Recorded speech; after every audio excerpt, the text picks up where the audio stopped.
Everybody, I am excited to be introducing Module 4's required viewing, Alfred Hitchcock's classic horror, thriller, mystery, Psycho, film I've shown often in our class to students in past classes.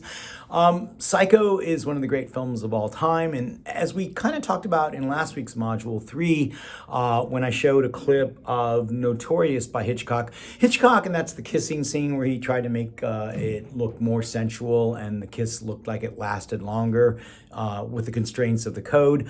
Hitchcock was always really good at pushing boundaries, and he does so with Psycho from 1960.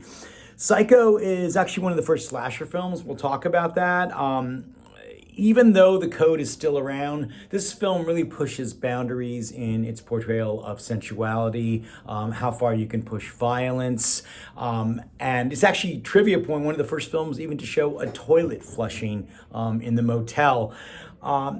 So what Hitchcock's doing here is really playing with audiences' expectations. And a lot of what happens in this movie, even if it might seem mild now, was shocking at the time it came out.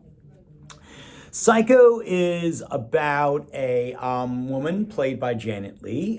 She plays Marion in the film, and she's a young woman who works at a bank, and she does a little bit of embezzlement and steals some money in a last-minute decision. And she is forced to kind of run away for the weekend to figure out what she's going to do next. She gets in her car and drives. All of a sudden, she ends up, it's raining, the weather's bad. She ends up at this kind of low budget motel out of nowhere, the Bates Motel.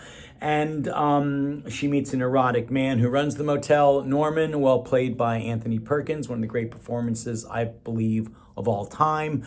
And all of a sudden, murder and madness ensue, leading to some terrifying things. Some trivia points that are interesting. Janet Leigh's daughter is Jamie Lee Curtis, who won an Oscar a few years ago for Everyone, Everything, All at Once. And she made a name for herself in the 70s by starring in the Halloween films. And again, Psycho is one of the first slasher films about a murderer killing people as a serial killer. I won't say too much more to give up plot points, but some things to note about the film. It's shocking for its time. It begins with Janet Leigh and her boyfriend, played by John Gavin, in bed together in a motel. She's in her lingerie. Again, something that would have been seen in the 30s and 40s. The murder sequence in this film in the shower is made famous. It utilizes sound, editing, shots to really implicate violence. That's what Hitchcock does in Psycho. He implicates violence in a sense of dread rather than showing you. It's more what you figure out in your mind that really kind of puts pieces together. And again, at that time, really terrified audiences because they thought they were seeing things that they really weren't due to the use of sound and editing and the fine acting. A couple of other things I want to mention about the film. Again, think it uses dread to accomplish things. It does something to its lead character, Janet Leigh, that had never been done to a character before this, and it really shocked audiences at the time. And then also note Anthony Perkins' really brilliant performance. He wasn't even Oscar nominated for this. He plays this neurotic mama's boy just absolutely to the T.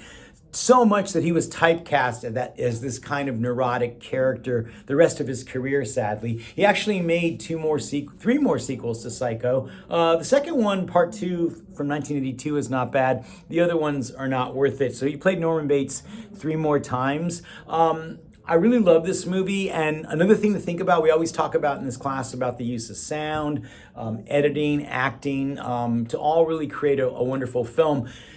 You just cannot imagine this movie without its eclectic, terrific score. If it didn't have this score, and I think when they first made the movie, they did some rough drafts without the score, and it just didn't work. This movie needs its score, and that happens a lot in horror films, to really come alive. So I hope you enjoy 1960s horror mystery film Psycho. It really shows that Hollywood is in transition, growing up, moving beyond the code.